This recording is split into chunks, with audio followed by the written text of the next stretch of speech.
sitting right here. I'm like, give me this nice pen. It's klepto. Do you not have a pen? Still one from Lori's box. You're welcome to it.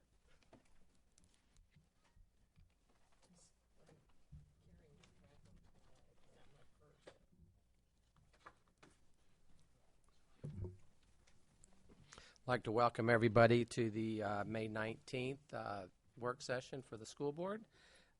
Lori? We have a report for the board about our VPAC governance plan and some interesting ideas about future endeavors. So I'm going to let Mr. Limpy take over and introduce our guests. You bet. Well, thank you very much, Lori. I'm just going to do a very quick introduction and maybe a couple of comments to put today's conversation in perspective. We're all very lucky, I guess, today to have with us one face that I hope you all know, the principal of Venice High School, Jack Turgeon, home of the how many time champion? Four. 4 out of the last. 3 out of the last. 3 out of the last 4. Pretty impressive.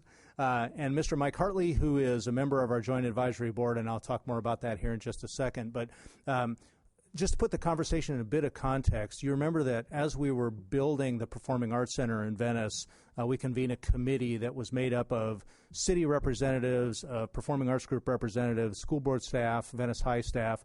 And one of the things we asked that committee to do is write a joint use agreement, which both you and the city of Venice have acted on formally, and that kind of guides how we do business today. One of the provisions of that joint use agreement was an organizational element that we refer to today as the JAB, the Joint Advisory Board, made up of 4 citizens, of which one is Mr. Hartley. And I guess when we first started writing this agreement, our vision of what the JAB would do is kind of a couple of really key things. Local policy, if there are things related to the policy and procedure of how you run the PAC, the Joint Advisory Board would have kind of oversight of that. Dispute resolution, particularly on the calendar. If there was something that we couldn't resolve, we looked to the JAB to do that. I think what we didn't realize is if you had a real visionary at the table, what that Joint Advisory Board could become, and I think we see that in the form of Mr. Hartley. He is a 30,000-foot thinker. He has come to us with an idea that was pretty exciting, and I guess about 2 months ago, Mr. Turgeon called me and said, Scott, you got to see this. I think we have some really great ideas that could take us to another level. In fact, if you look at his cover slide, he uses the phrase maximizing culture and educational return on investment. That's a great subtitle, and that's exactly what he's talking about. We didn't want to go too far down this road, though, without the board seeing what it is we're doing and saying, yeah, this makes sense to us, and at least giving you the opportunity to weigh in. It's also a really good time to be having the conversation because we just kind of finished the first year of performance in the VPAC. And so next week there's a small group going to get together and talk about, as we look back, what are the lessons learned and what course corrections might we want to make as we look to next school year. So it's a good time to have the conversation. So with that as kind of a long-winded introduction, I'm going to turn the microphone over to Mr. Hartley, who's got a short presentation just to kind of give you a glimpse into what they're thinking. Mike? I think we should clarify that VPAC, for those of us not in on it, is the Venice Performing Arts Center for those who are watching at home. Excellent. So the tagline, I think, was one of the most important things that we came up with, and a little bit of history on this. When I looked at it, I said, this is a really unique situation where we've had 2 government entities get together and agree to do something that was more expansive than either of them could have done alone. And I thought that was very remarkable. And I also liked one of the provisions in the Joint Advisory Management Board, the charge to us, was to take 18 months and then to come back to this group with a recommendation on how to govern long term. And I thought that was really smart because you just don't know what you're going to encounter in the first year. So we're trying to learn all that we can about how things work and how they could work better and be smoother.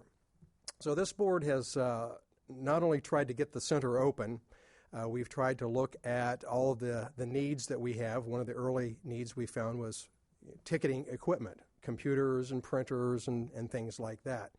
And we, at that time, as we were approaching opening, we also looked at, I asked the question, well, what's our budget? And I got a lot of blank stares. We really, while it looks like the budget is set for all the educational uses and taking care of the building and so forth, these enrichment activities, we were going to have to figure out how to do it on our own, and which I thought was fine. That I love a challenge like that. And so we raised money. We've created a not-for-profit project fund at the Gulf Coast Foundation, and there have been a number of people that have donated private funds into that to help us get going. And we still have some funds there, and they're limited to the use of the Venice Performing Arts Center activities alone. So into the presentation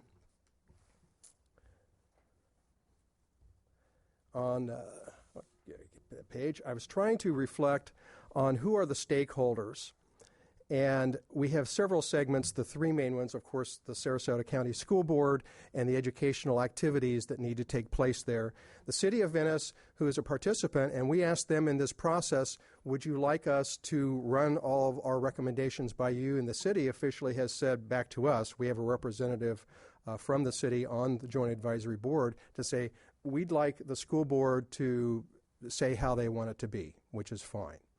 But I want to reflect that the City of Venice has residents and people that paid into the special option sales tax, which then provided funds to build or to make a bigger project than would have been done just by the expansion of the campus. And I wanted to look at, well, what can we do for the citizens of not only Venice but also in this area? And that's where we came up with the idea of getting this cultural and educational return on that investment. We can leave it alone, and the school will end up just having a fantastic facility to teach their students, but I think that there's so much more that we can do. So as our vision evolved, and I will admit it's an expansive vision, that we become a nexus for not just the performing arts, but for other types of arts. So the idea of having art shows that related to some of the performances, and to have speakers that may be also talking about the topics that are behind one of the performances. So thinking of this in a multidisciplinary fashion because the facility is so phenomenal.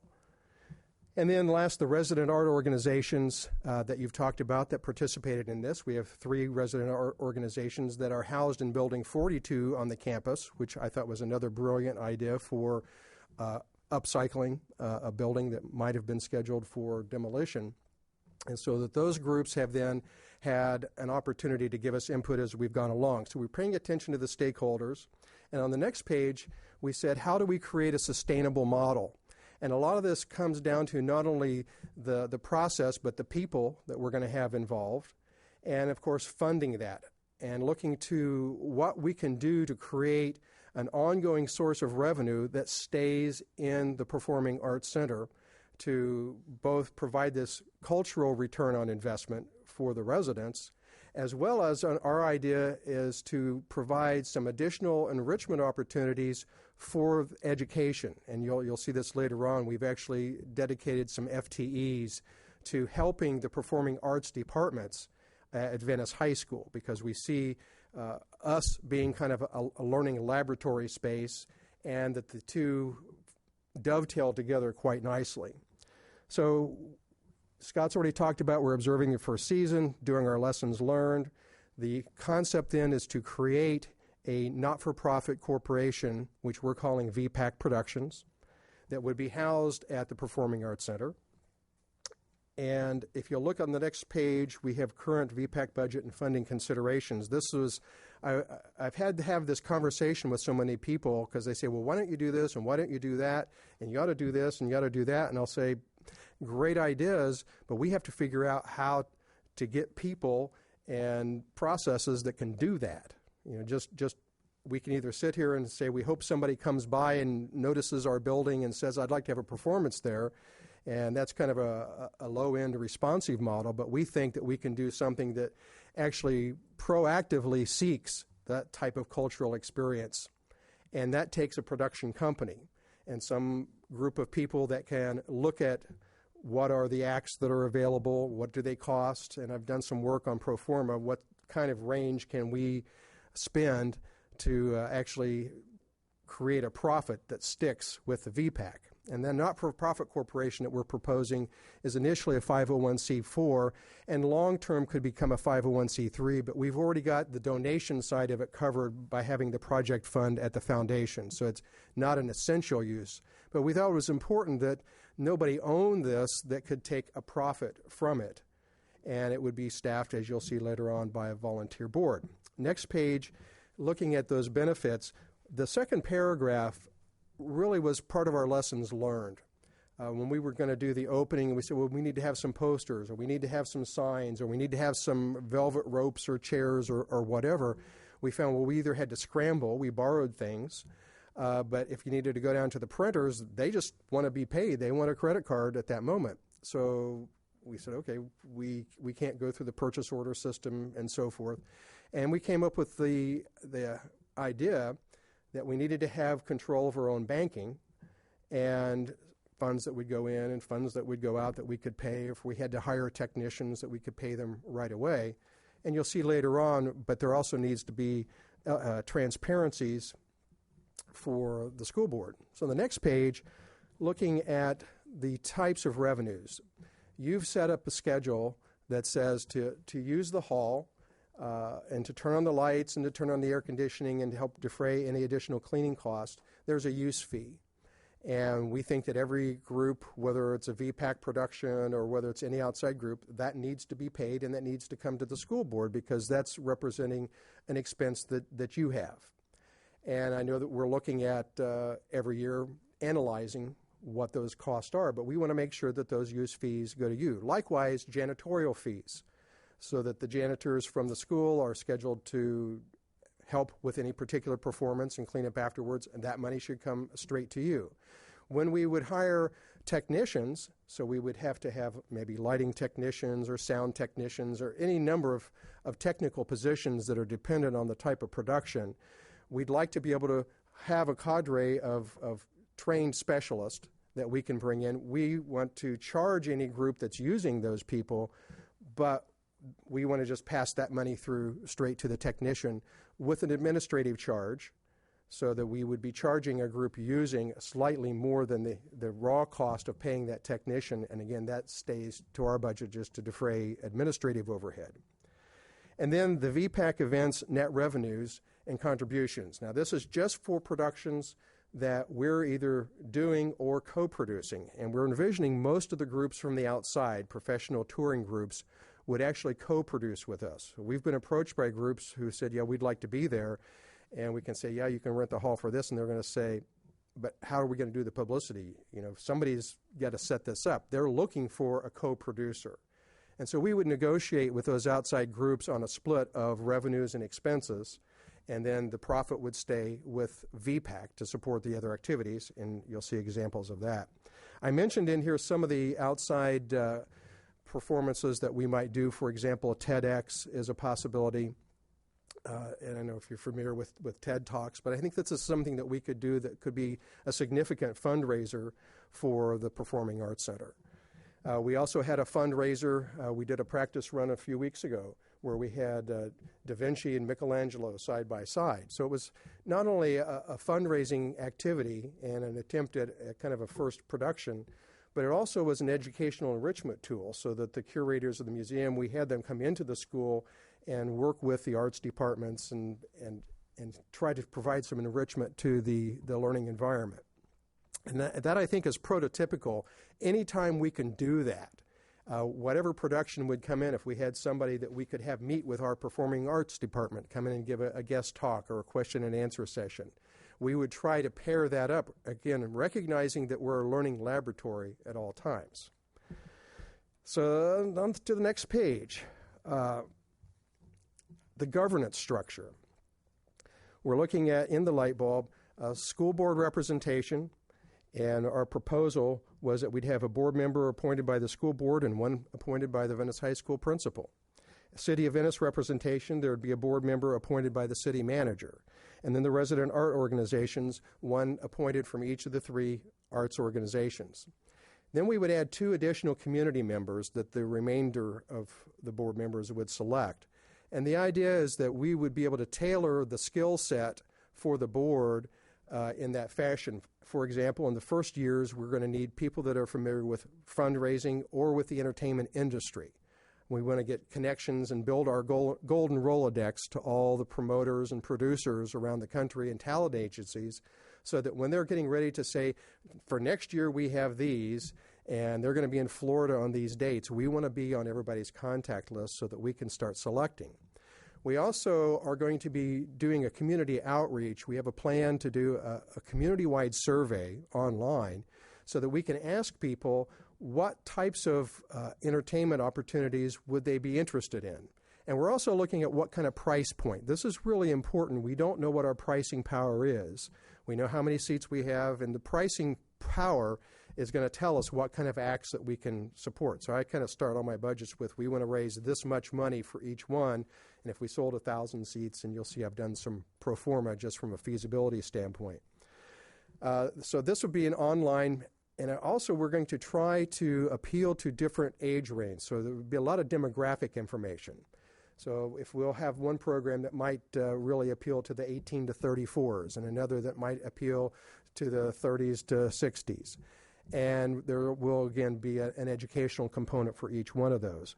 We think there's a lot of collaboration potential as well. We've already formed an alliance with the Venice Art League and Art Center. And we've said there's need for a curatorial function as we put artwork inside the center. And in terms of, we've worked on developing art acceptance policy, what can be displayed there, so forth and so on, within the guidelines that have been established by the school board and the city, of course. But we know that we've been approached by people that say, I'd like to donate something to you. And we want to make sure we're very clear in our policy. Some things we may accept and sell. And there may be some things that we would accept into a permanent collection. There may be some things that we would accept on loan. But we wanted to have some people from the art world collaborate. So they're now our curators. At some point, we may find a donor that wants to sponsor a large piece of artwork for the lobby. And there's a big signature space available in there. It would be phenomenally impactful as you walked in those beautiful arched windows and doors. So those are the types of collaborations that we're looking for. Transparency, we think, is very important since it's an independent corporation, but you'll have governance oversight, and we're offering total transparency of the bank accounts so that you can see every dollar that comes in and every dollar that goes out, and we'll prepare an operating report. I put it on a schedule probably more frequently than you'd like to see it, but we'll let you tell us how often. If you want a quarterly report or a monthly report or every 2 weeks or whatever, we'll accommodate that. I have a question, Yes. and maybe the person to answer that isn't here, but would this be a separate organization, or would it be a government entity that would then have to abide by the Florida Sunshine Standards? Our anticipation is that this is a separate organization. It's be a limited liability corporation. It'd be organized not-for-profit under Section 501c4, and so that it would be independent, but you would have governance oversight through the representation on the board. But it would be a completely autonomous corporation. Then the next page was my attempt at scheduling, and the red things we've accomplished, the blue things are yet to be completed. So this is going to be one of those stops. We wanted to make sure that you think that we're on the right track. I've already started the formation of the corporation. It's not completed, but I just want to be ready. When you say ready, we will be ready. We recognize that we're late to get a next season going. And so our first year, because a lot of the acts have already been picked up. So we're going to have not the opportunity. We hope to have, by the spring, the following season completely set and all those dates.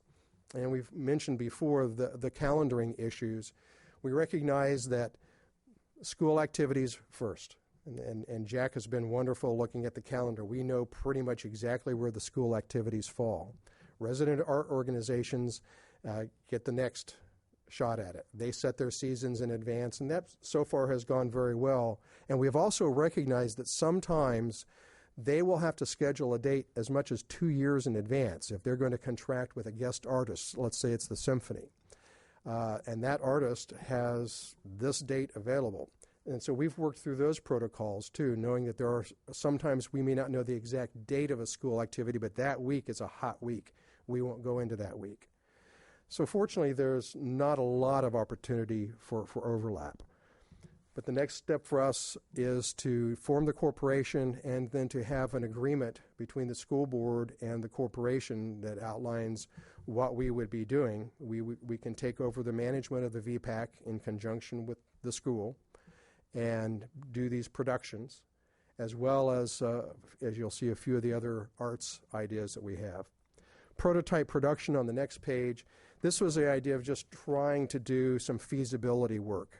You know, how much could we spend for talent and a technical writer, and how much could we make from those performances? And right now we're targeting 6 major productions as the minimum that we could do to fund just a basic operation of employees, so that we would have administrative and clerical staff, not only to function for the scheduling, and it's going to be helping us organize information for auditioning and so forth, which mostly is done through YouTube videos. Almost every artist has a YouTube video. But that's the idea. This is what a prototype might be.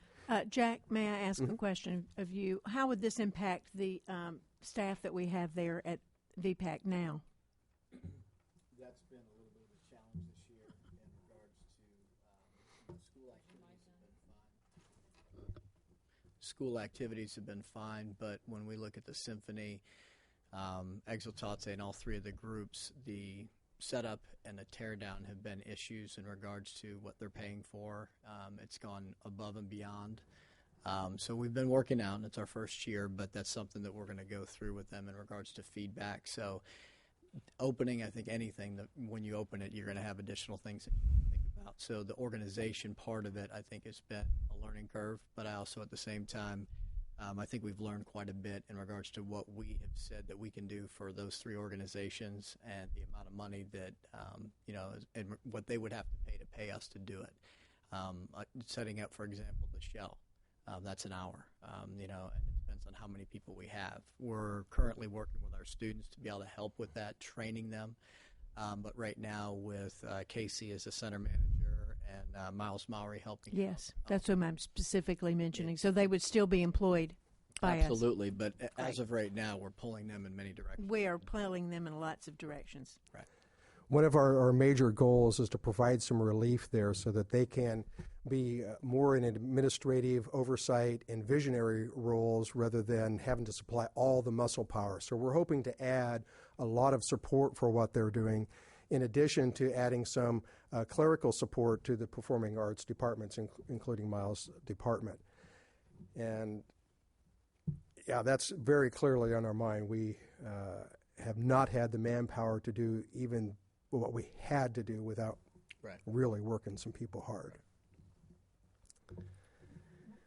Next page, trying to combine the revenue opportunities with the expenses and the types of costs that we might have. And I'm combining that onto the next page with fundraising, and which is another area we want to focus on. We think that as the Venice Performing Arts Center takes its place in the community, there are going to be a lot of businesses that are going to say, I need to have access to the eyeballs of tens of thousands of people that are my potential customers. And so we're going to be developing a corporate sponsorship program. We're looking at a sustaining campaign and membership program. We have a meeting room there that we can convert on the performance evenings into a lounge area for sustaining members, where they can get some water and have a place to sit, and also have an opportunity to look at our materials on what we're planning to do that they might want to support. We have a buy a brick program where there are laser engraved bricks where we can have people memorialize their support, and we're planning to do, we've got a bunch of them that we have already prepared, and we'll have an event, a dedication of the bricks each year and bring in people. So we're looking at raising funds that way, as well as through naming opportunities for areas inside. We're not going to be doing a lot of that early on because we want to develop a lot of cachet around it. There's going to be a point where some family is going to say, it's going to be a high six-figure check to have a name on an auditorium or a lobby. And that at some point that's going to be available. And those are the kind of funds that can be used through the project fund at the Gulf Coast Foundation. Would that be something that the board might be interested in doing, and rather than giving that away as an option for somebody else to do? Because I know that we do that a lot where I'm employed. We sell rooms, and we make a lot of money on doing that. And I think we need to be looking at ways that we can raise more revenues for the Sarasota County school system. So I've suggested this in the past, but hearing you bring it up, I mean, would we want to give that away? Would we want to give that opportunity away? Question. I don't expect an answer. Sure. But it's a question to put in your brain and think about. Absolutely. And we've thought about various ways to partner. So for example, I've done some thought experiments along these lines. What if the symphony has a donor that they would like to bring in? It's one of their donors, and they want to make a big donation. Well, they ought to retain some of that as well. And so perhaps we come up with a formula that says, with these naming opportunities, once we've agreed, here's a portion for the school board, a portion that sticks for the Performing Arts Center, and a portion for the organization that brought the donor. So we expect to bring some donors directly, but that was a thought experiment that I looked at. I like that better. Yes. Thank you, Mike. Mm-hmm. Will you also be able to then apply for state grants from the state cultural institutions Yes. and whatever under this? Good, thank you. And then on the next page is a recap. The idea was and again, this is not a budget per se, but we were trying to do some feasibility work. Does it even make any possible sense? Could we do 6 productions that could, at the end of the day, give us a $55,000 increase in cash through this combination of productions and fundraising? And it doesn't require selling out the house each time, but it requires selling out a lot of the house at about a $40 average ticket price. We're not sure what our pricing power is. It may be lower in the early seasons, but we do have some examples. The symphony has been very successful selling out the hall, and their price point is moving up. So we know that there are people that will pay for a quality entertainment experience, and we're fairly confident in that number. The next page talks a little bit about what we expect to do with that increase in cash, call it the net profit at the end of the year. And this is our first idea, 60% to building endowment. I think that over the long period of time and to sustain through economic cycles, it's important for not-for-profits to build endowment. But then we also looked at plowing back immediately into the community 40% of that. So, for example, my vision would be at some point that we would be able to supply the 3 resident art organizations the money that they need for rehearsals and for performances, and that we could actually give them a grant to supply that, because that puts a strain on them. So that's a long-term vision, but I can see us being able to support that. We also have the opportunity for a performing arts archive.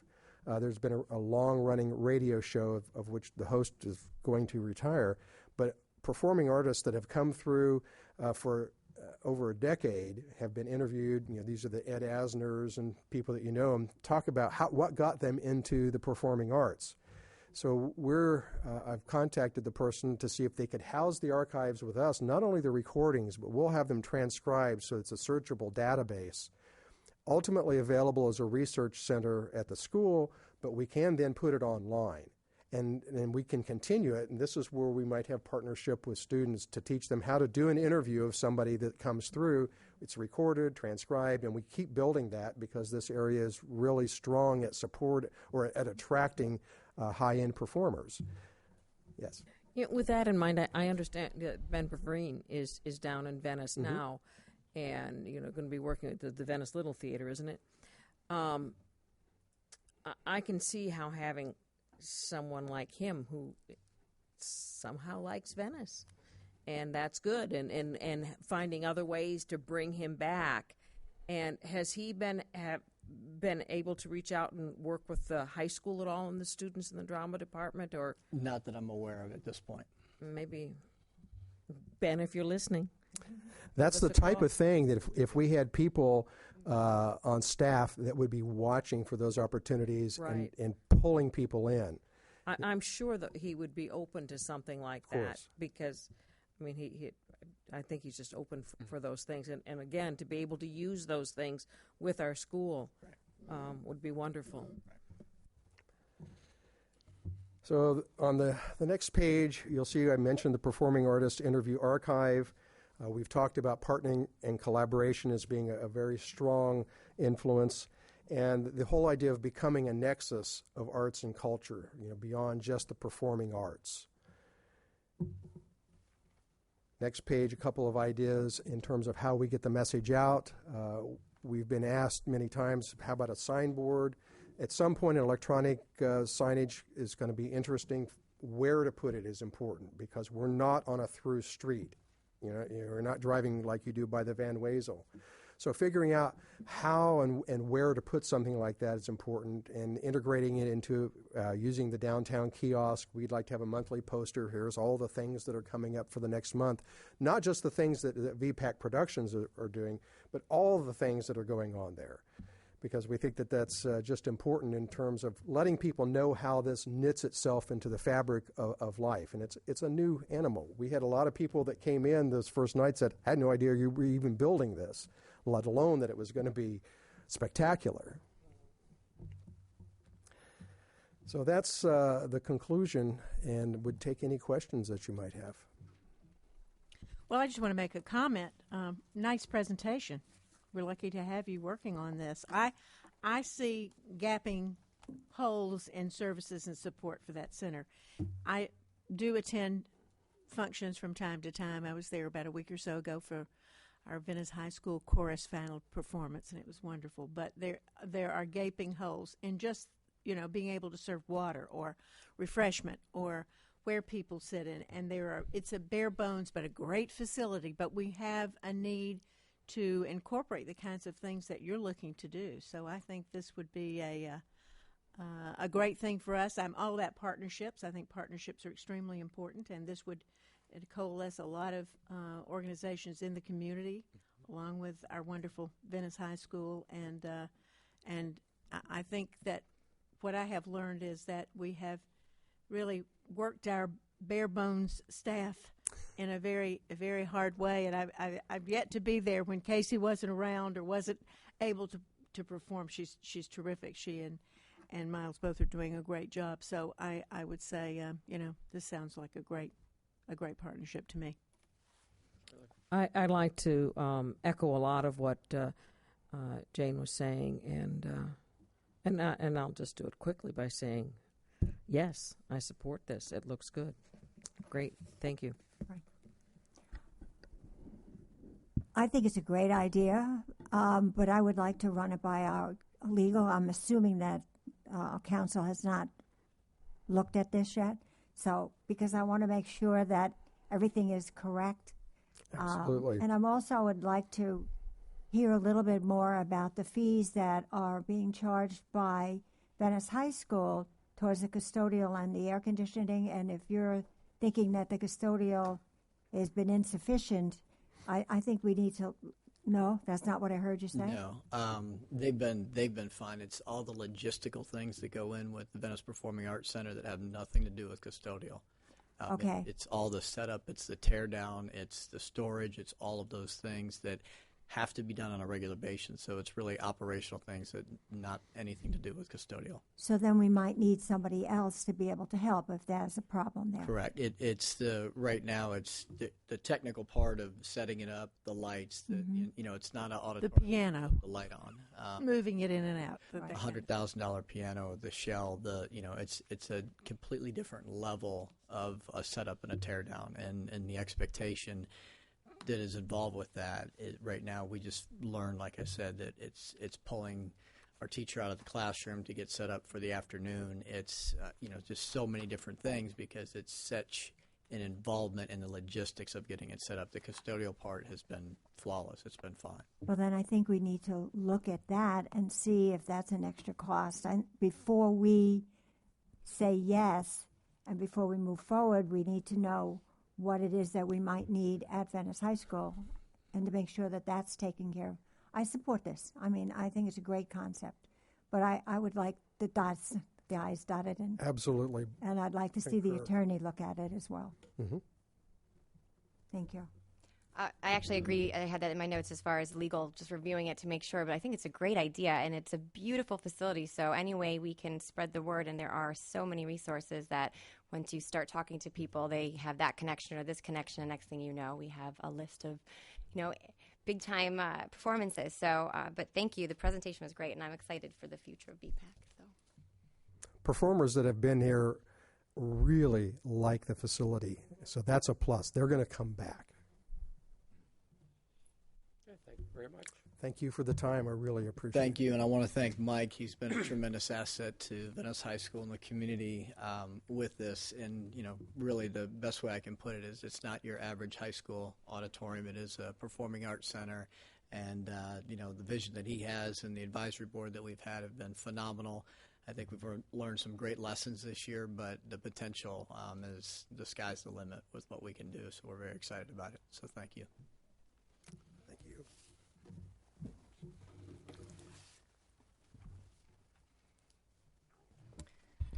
And I've asked Mr. Widener to present to the board a budget update, which we've teased him as if he can look in that crystal ball and make predictions. He may be the only person in Florida that can do that. So with a lack of information, we're still asking him to do an update.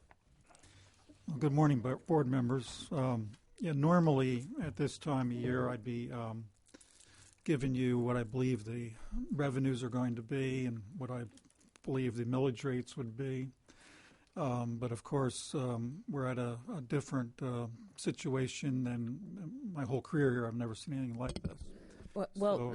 I got my budget book and I'm looking at it, and executive summary in 1 and number 2, the general fund. These pages are missing in my book. Did I not get them? That was for last year. They're in progress. How's that?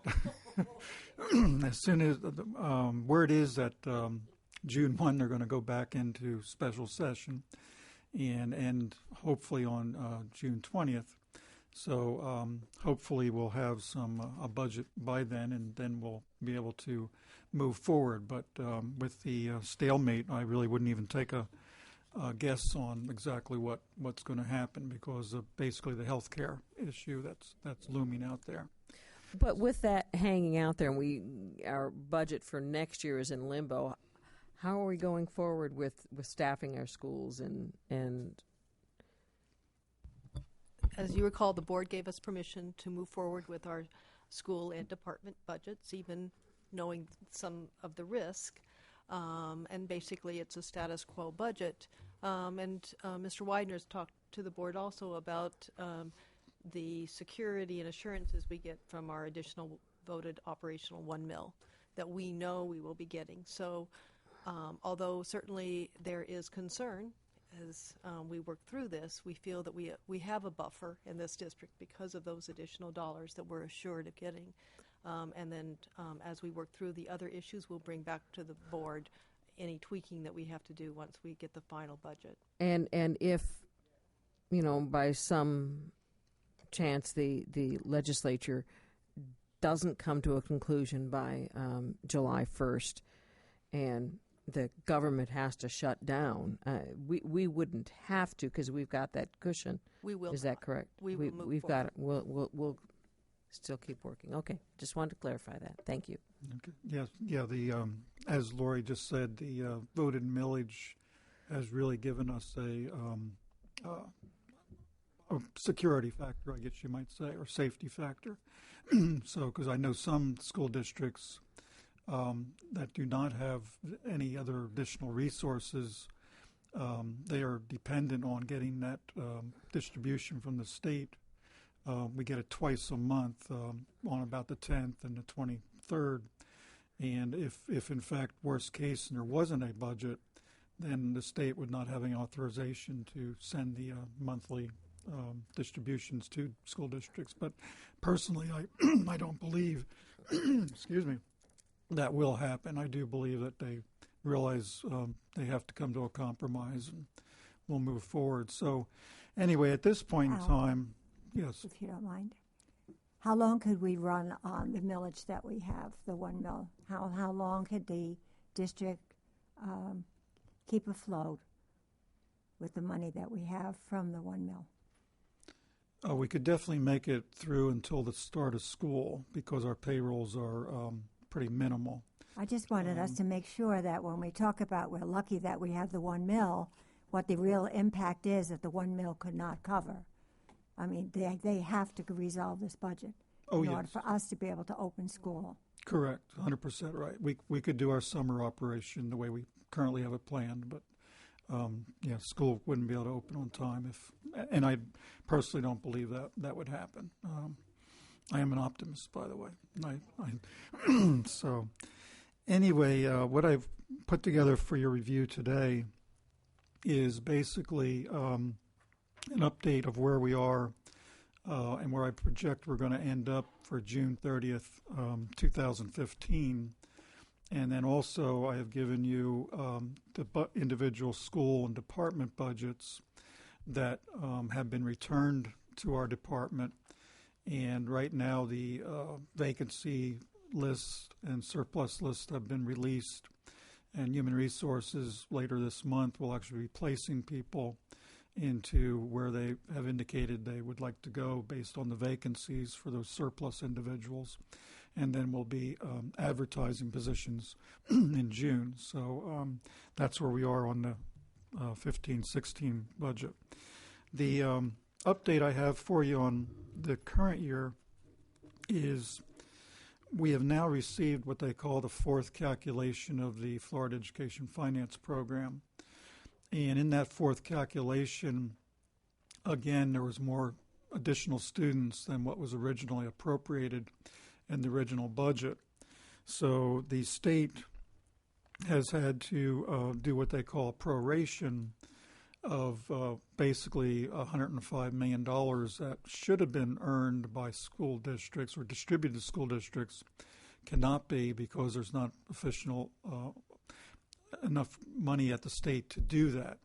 So basically what happens is the amount of money we get per student gets reduced. And do I have a question? Well, just to be clear, you're talking about statewide there's more students than they budgeted. Correct. Not in Sarasota County. Yeah, ours are about 237 students above what we originally projected, but statewide, correct. It's 21,000 students above what was originally projected. And with that said, we're now projecting to use $4.6 million of our unassigned fund balance for this year, which is going to be a little bit more than what we originally had in the original budget. And this will bring your unassigned fund balance at June 30th, 2015 to $34,219,695 or 8.51% of total appropriations. So we're still within the board goal of the 10, or policy, I should say, 10% to 7.5%. Yes.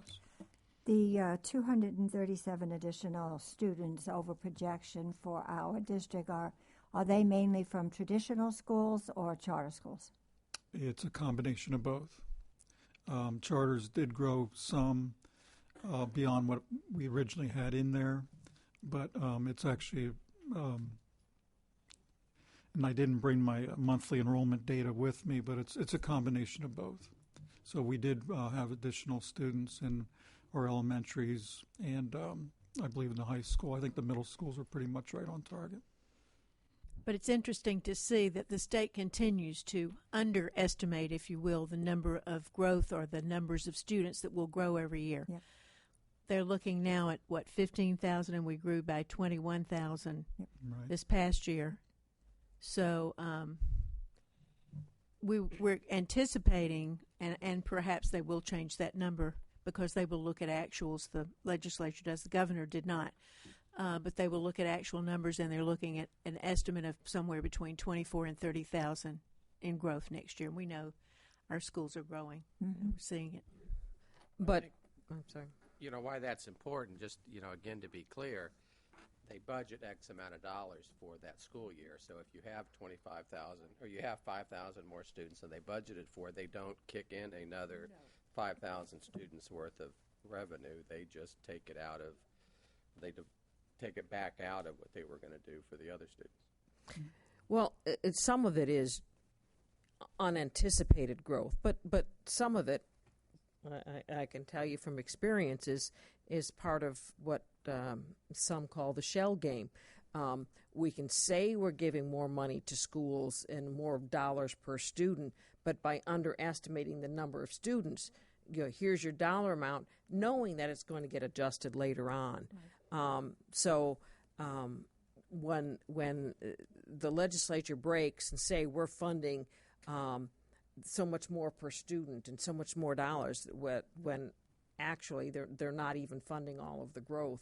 Because I remember in the 90s we were I would sit down with Alan. He'd say, "We're not giving us more money." I said, "Yes, we're giving you more money." He'd go, "No, you're not, because you didn't do growth." And that has always been a problem for the legislators to understand that what you were told isn't what is actual, because the numbers don't add up. The total dollars were there, but when you divide it by more students, it's less. And I mean, I just, we can all look around us and see, down Honorary, there's a new subdivision going in by Ashton, another one on McIntosh that will go feed into Ashton, and one on Clark and these are neighborhood ones where kids will be there that'll be going into Felipe, and not sure where the one on McIntosh and the other side of Clark will go, and down in Venice you've got them all over too. So yeah, there's subdivisions going in where kids are moving. They are family oriented, so we're going to be seeing more kids, and I'm sure that's going on throughout the state. We had a bump of a decrease in some of our kindergartens and first grades this year, because I think that's relative to people having babies at the time of the recession. It was a little bit slower, so some of our schools have actually opened up for choice that we haven't had in a while. But most of the principals are telling me that they are seeing an increase. Okay, to go on through a little bit of detail on the current year that will end June 30th, 2015, I did a table there, and I indicated what we had reviewed as of our last workshop, and then what it is I'm projecting now, so you can see the changes between what we had at the April 21st workshop and now what we're having today on our May 19th workshop. So the only revenue change I have here is a decrease in the state revenues. And again, that's because of the proration the state had to do. So we're reducing our revenue projection by $636,000. Going on to page 2, I have the appropriations changes. And the salaries, as of the latest projection, will now go down additional $372,000, and that's because we have approximately 260 vacant positions. Most of those are filled with substitutes, but there are some that are being left vacant at this time. Some of them will be vacant because somebody is off for maternity leave, or are on. Would those be counted as vacant position when someone takes a leave? No, and typically those would be filled with a substitute. So there are a few vacancies that truly are vacancies where there is no substitute for different reasons. They've been different positions that have been allowed to, particularly at this time of the school year. But most of our vacancies are covered by substitutes. And the reason we use the substitutes during the year is because those more qualified teachers usually have a job, and it's a little difficult to fill them off. Well, by contract, on a leave position, you can only fill by a substitute because the person is anticipated of returning. And we have given permission for most true vacancies that have occurred, particularly in teaching positions, that they could be filled, and if they were brought, that had to receive cabinet approval.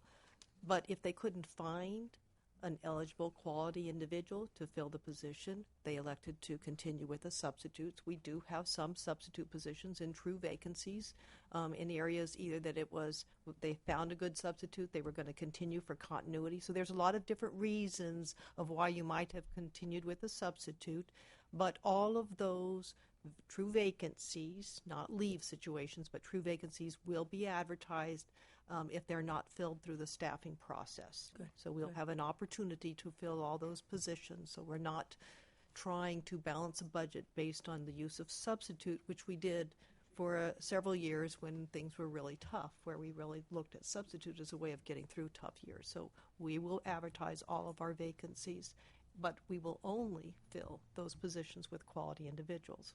So we're not going to make poor decisions in terms of that staffing, which is why we wanted to advertise in June, because that's a key time to be able to recruit and get good candidates to fill our positions. How does the number of vacancies positions this year compare to last year? Do you recall?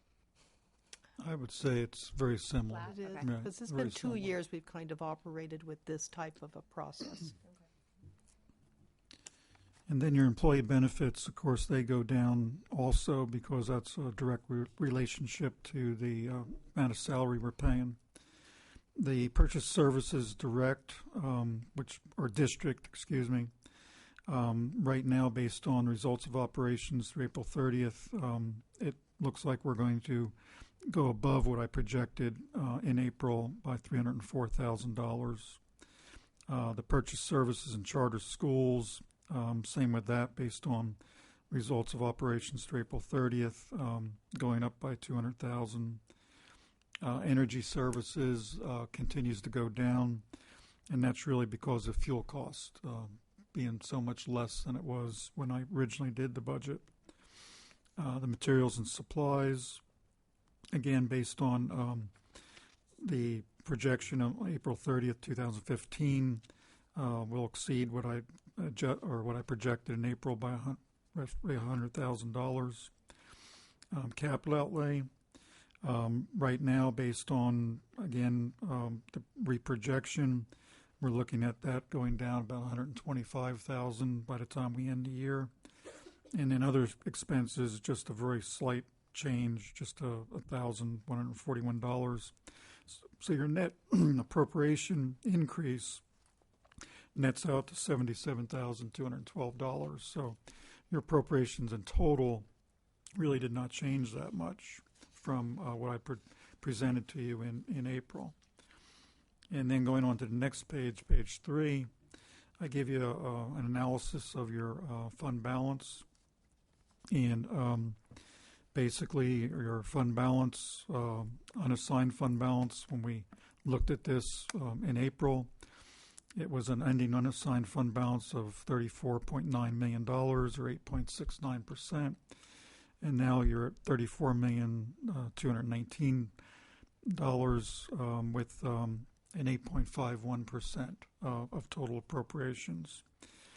And then on the graph below that, I have graphed out what your unassigned fund balance was from 2001 through 2014-15 estimated, and you can see that our overall high was really the first years of collecting the voted millage, and then you can see how it dipped and went back up, and now we're at the 8.5%.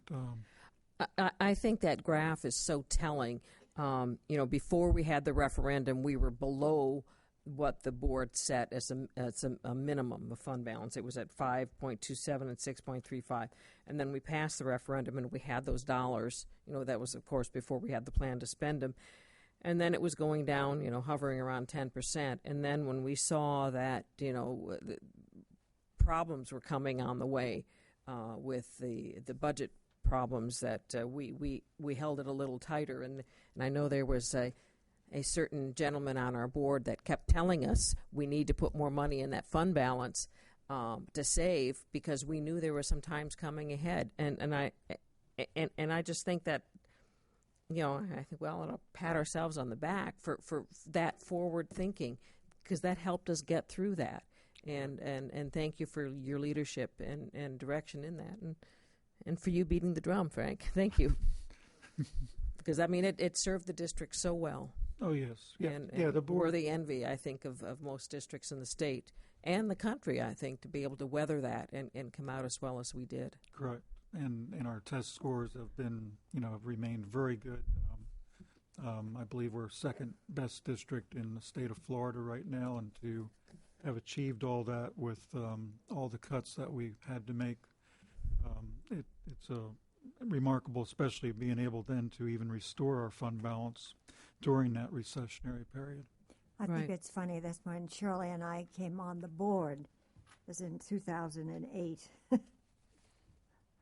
And that's when, they had all that money, 2006? 2006. Yes, we came on the board and there was no money. It's like, oh my God, this is deja vu. Well, And then we brought it all the way up. We brought it up, though.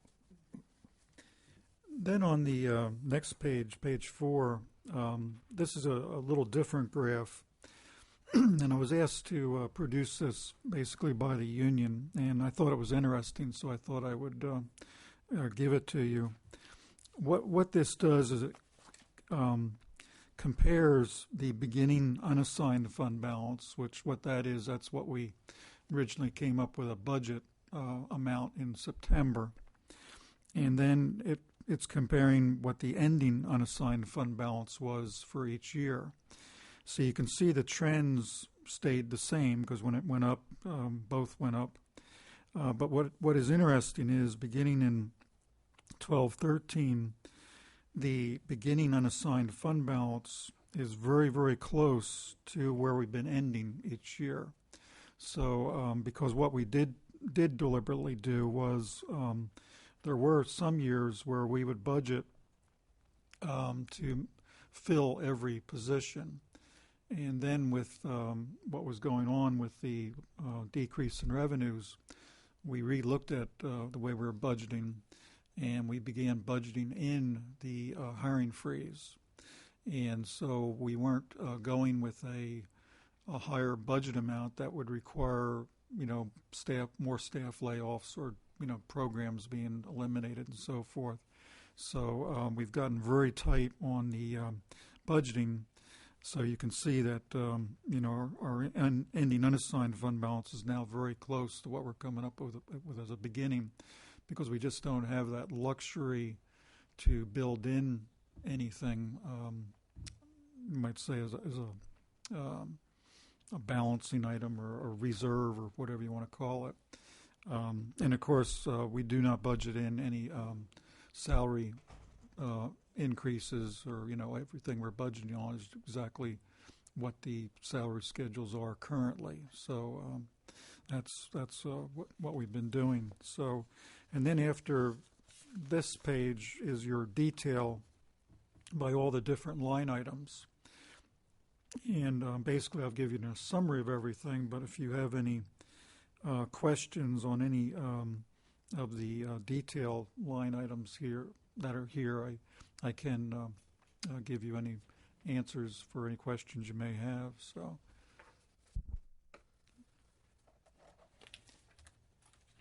and if there aren't any questions, what we can do, if you want, I don't know, we did give you your school and department budgets, so if there's any questions on what the schools have returned for their budgets, really it's a status quo budget. There was just a very little tweaking here and there.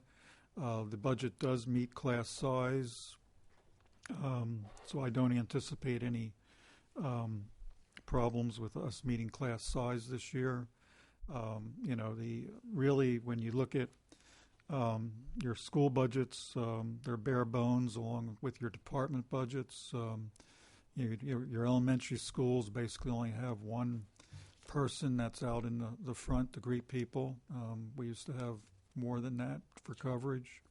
We're like I said, all I can say is we're bare bones on all service levels, but we continue to do very well. So, And there were a few waivers that we did set up a separate column for you so you can see schools that did decide to waiver some positions. So there are a few waivers that are in the budget.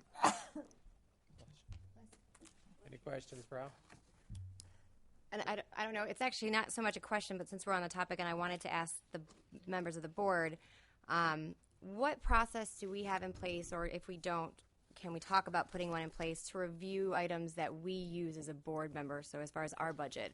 I know when we approved the lobbyist, I know it's for 3 years, but we wanted to review it after a year. I know some of the associations we're a part of. It's an opportunity for us to all discuss it, see what return on investment we're getting.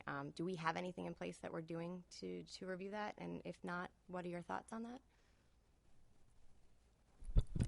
Certainly the board, what you see before in the documentation as a department, because we treat you as a department, is a status quo with, if there were times with projected increases, that would be built in. Mm-hmm. But certainly the board can have set time aside to give input in terms of the delineation of those dollars. To add to it would have to be out of the reserve, which you can see we're very close. So it would be something that you'd have to be very cautious. But the distribution, certainly, and we can give input, any questions you have to give you the background for that discussion. But certainly we could schedule that as part of a monthly workshop. Bridget, can I ask, are you talking specifically about a lobbyist? No, and multiple, and multiple. I mean, because we have a couple different associations that we're a part of, and also the lobbyists. But I think they're tools and resources for us. And since it has been rolled over status quo, I think it's a good opportunity for us to discuss what we're getting out of it, if we're not getting what we want out of it, and as a board, since it's allocated to us. Obviously, increasing it, I understand that, but also even just the distribution and seeing if it's something that is still working for us. So I wanted to get your guys' thoughts on that.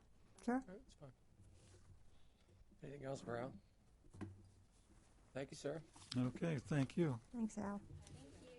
Maybe next time you'll be a little bit more specific, Al. Yeah, I'm hoping that when, of course, the thing is, if they wait till June 20th to actually come up with or release a budget, I'll be pretty hard pressed to bring you some real accurate numbers. But the one nice thing, though, is when we do have the next workshop in June, I will have the property appraiser's estimate of the tax roll, because on June 1st they give us their preliminary estimate.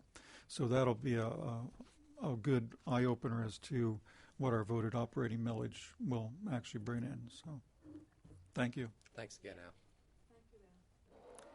And then finally, I have heard enough questions and thoughts from the board that I thought it might be a good idea just to give you a very brief testing update as we conclude our school year. We're still completing some of the high school assessments that have to do with AP, ACE, IB. In fact, the ACE assessments do continue on even after in June, after school is done. But generally, the state testing with a few bumps has gone okay in our district. I know there's some districts that had a little bit more congestion and difficulties. We did have a recent bump with the Pearson type of assessments. Remember, it's not just AIR and the FSA. We still have some Pearson tests, which are basically the science and the social studies assessment. Server problem Pearson had a few weeks ago that did impact us, so we had to reschedule students for the next day. But after that, it seemed to go smoothly. In terms of not receiving the results on the FSA testing, we've tried to work through multiple issues relative to that. I sent out a memo to all schools, or particularly impacting the middle school and high school yesterday, relative to the 30% requirement for the Algebra 1, Algebra 2, and Geometry, where we will not have those scores in time to do final grades, and declared that we will determine our own final grade, which will be an averaging of the 2 semesters so that the test will not be involved in the calculation.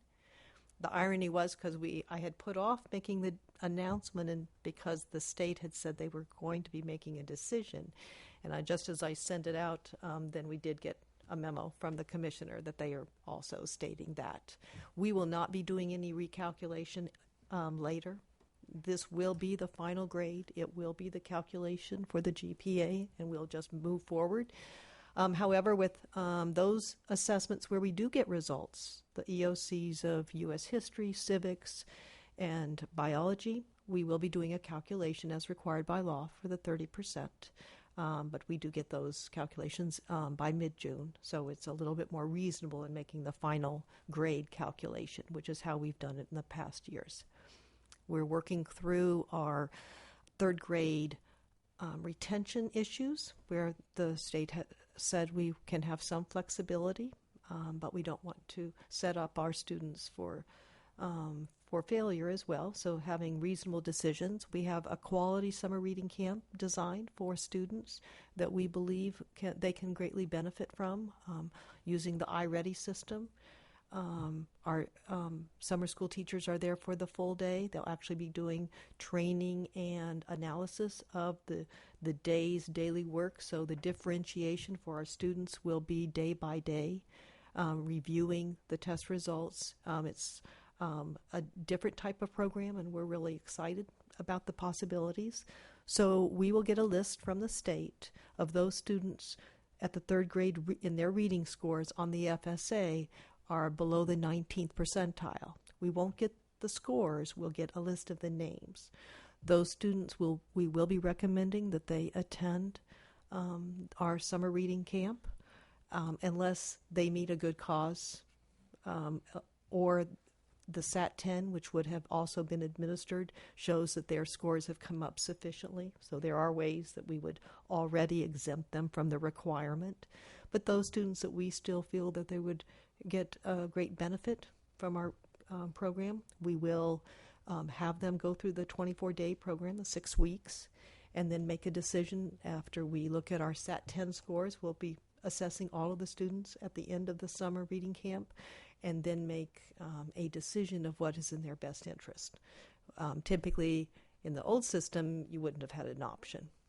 But now we do have the option, so we'll look case by case of what is in the best interest of the individual student after they participated in our summer reading camp. So that's kind of giving you the flavor of as we're working through some of these issues. The state still intends to use, once it is validated, assuming that the test is validated, it will become part of school grades. Those probably won't be released until late fall or before the winter break. We're anticipating VAM scores. Again, if it is determined to be validated, those would be coming in the fall, so we really won't have final evaluations on our teachers until we receive all the results. So is it safe to say that some of our 3rd grade students will not know if they've been promoted to 4th grade till after the summer? Or are you promoting everyone? No, they will not know until we want to have all the information. Mm-hmm. So I think it's to their benefit. They know they are at risk for retention.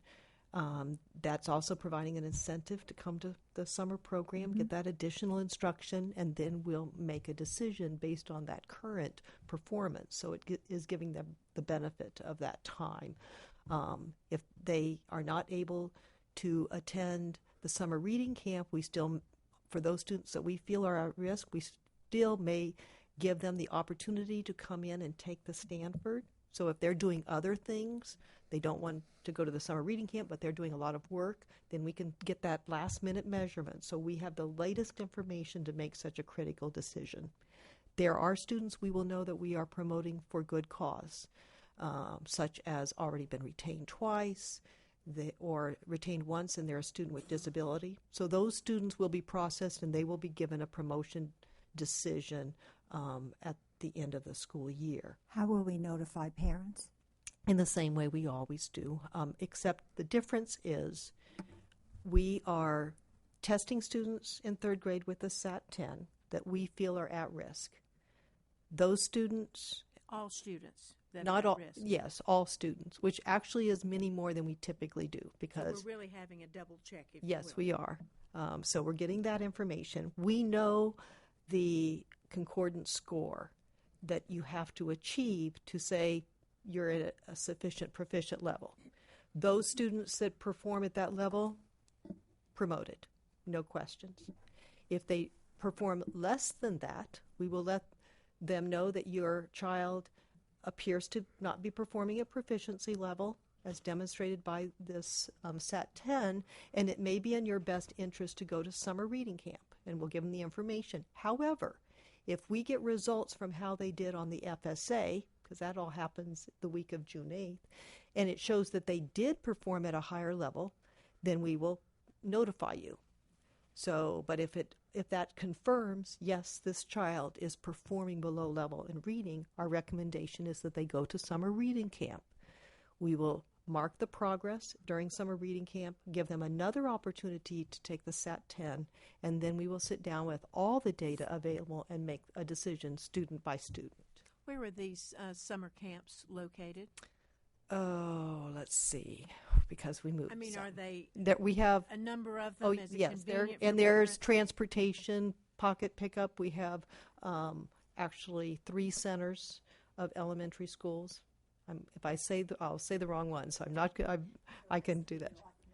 Yes, yes. So yes, they're clustered. Obviously, we can't afford that at all of our schools, but we've hired the staff. They're going to be going through training, and we have spent a lot of time structuring a really quality experience for our students with additional resources and very prescriptive types of lessons and differentiation. So we're really hoping for those students that just need a little bit more of a nudge that we'll see some gains, and we do have the flexibility now that if we feel students close, they're making progress, whereas before we would not have the ability to make that decision. We may choose, if we feel it's best for that student, to go ahead and promote them and continue to monitor and support them in the 4th grade.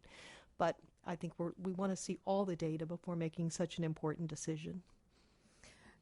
I think this discussion just goes to show why the high stakes testing are causing angst. I mean, because yes, they are high stakes. They are giving the decisions on whether the student will go on, and so the parents, I think, are more anxious about it, and some of the students. And I think when some of the grades come back, we'll have some of our teachers having some angst over it, and how is this going to play out? Because, I mean, our tests were originally done, I imagine, to say where the child is, and now we're saying they have to pass this in order to go on to the next step, and we're using these tests to evaluate teachers. Thankfully, the legislature backed off on that a little bit this year. But it's still causing a lot of angst. My daughter was testing a kindergartner, and I was surprised this girl was so vocal about it. She was sitting in front of the little computer, and she says, "This doesn't feel right." She says, "This is wrong. I don't feel good," and she started to cry. I mean, a kindergartner. And my daughter, of course, talked to the mother about it, and the mother didn't know why that happened. But a little kindergartner saying that this doesn't feel right. It's just I'm too nervous about this. Well, we've always had some children that are anxious around tests. That's not a new phenomenon. And for our kindergarten students, some of that assessments is online, so that's a new experience. But it's formative.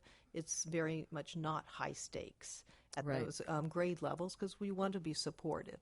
So, but I've been out in the schools. I've talked to students who felt, for example, an Algebra 2 test was very rigorous, and Right. and I've heard a lot about that. and they were concerned. But even them, I don't see widespread tremendous anxiety. I think people are putting it in the right perspective. There's certainly individual cases, but for the most part, our teachers and our students understand this is kind of, you're just going to be here for the ride. We're going to figure this out, what's reasonable. And I think we're making reasonable decisions given the situation that is keeping people calm and focused. So I think overall, I'm very proud of the district, how they've weathered through some kind of chaotic times and are staying focused. I find good instruction going on in the classroom, very focused, and I think that's to the credit of our teachers and our school-based administrators to kind of convey that type of attitude. Yeah, and then the foot dragging on getting decisions on how we can get some flexibility. But I think you'd read it too. There was an article in the Washington Post, I believe it was last week, about Kentucky. The state of Kentucky was one of the first states to adopt the Common Core and all of these tests. They don't use them the same way we do in Florida, but they're saying after 4 years they're used to it, they're seeing gains, and that we are asking more of the students are being asked to give more and are now giving more and getting more out of their education. So even though they've raised the stakes, raised the tests, that the students have risen up to what the expectations were. But it's a process, and the little ones that are starting with the new Common Core, it'll be easier for them. And when they're in 12th grade or 10th grade, it'll be easier for them because that's what I just hope that we don't continue on this process of changing things every year, every 2 years. I find that to be very difficult for our children, students, families. We've had way too much change in the last 10 years, along with, the recession and the other things that have impacted our families. Well, I was just going to say, I think a lot of it, my hat's off to your leadership, because I think you kept it very calm and focused throughout it's been a wild ride this year, and I think that a lot of teachers and administrators have said that, over and over again, not knowing necessarily what to expect, but you coming in and talking to them and making sure they're focused on the right thing. So I really applaud you for that, because it's, I think, been quite a challenge, so thank you. I just wanted to say you should have seen it 3 years ago when we didn't know where to cut. And Lori was pulling her hair. It was Lori, yes, because she was pulling her hair out, and staff didn't know they'd have a job. I mean, it was god-awful. So that concludes my report. Thank you very much. We're adjourned.